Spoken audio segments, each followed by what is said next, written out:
আসসালামু আলাইকুম। কেমন আছেন সবাই? আশা করি ভালো আছেন। বৃষ্টি মানে নরম হাওয়া, ভেজা মাটি আর এক ধরনের নস্টালজিক প্রশান্তি। জানালার কাছে টুপটাপ বৃষ্টির শব্দ যখন মনের গভীরে ছুঁয়ে যায়, তখন পেটও যেন একটু বাড়তি আবদার করে।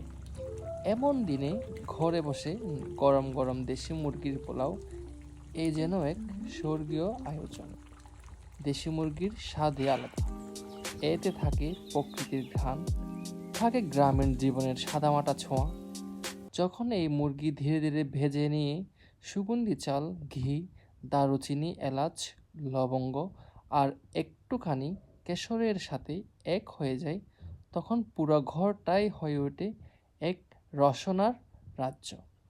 বৃষ্টির দিনে রান্না করতে গিয়ে ভেসে আসা পোলাওয়ের সেই সুবাস যেন মনে করিয়ে দেয় দাদুর বাড়ির উঠোন, মাটির চুলার আঁচ আর পরিবার ভিত্তিক এক মায়াময় সমন। সবাইকে শুভ সন্ধ্যা, শুভ বৃষ্টি, শুভ খাওয়া। আসসালামু আলাইকুম। Thank you everyone.